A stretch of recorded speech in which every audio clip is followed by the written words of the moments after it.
Jesucristo no habrá más llanto, ni más tristeza, ni más dolor. Él salva y guarda a los cristianos y le concede dicha y amor. Jesús te dice, vení a mí, que yo te quiero hacer descansar. Si no le escuchas ni le obedeces, tu propia vida te juzgará. Ven a Jesús, que Él nos espera, con brazo abierto, su bolejú. Tal vez mañana no habrá más tiempo, entonces sí,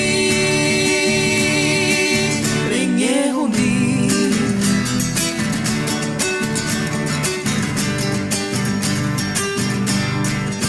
Anda diciendo que estás salvado y que estás creído en tu religión. Si es el engaño del enemigo que te encamina hacia el error. Si en tu palabra y en tu conducta se nota bien de que apunteja. No estás salvado ni convertido, falta oírte en entregar.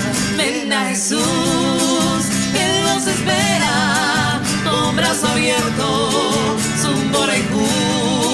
Tal vez mañana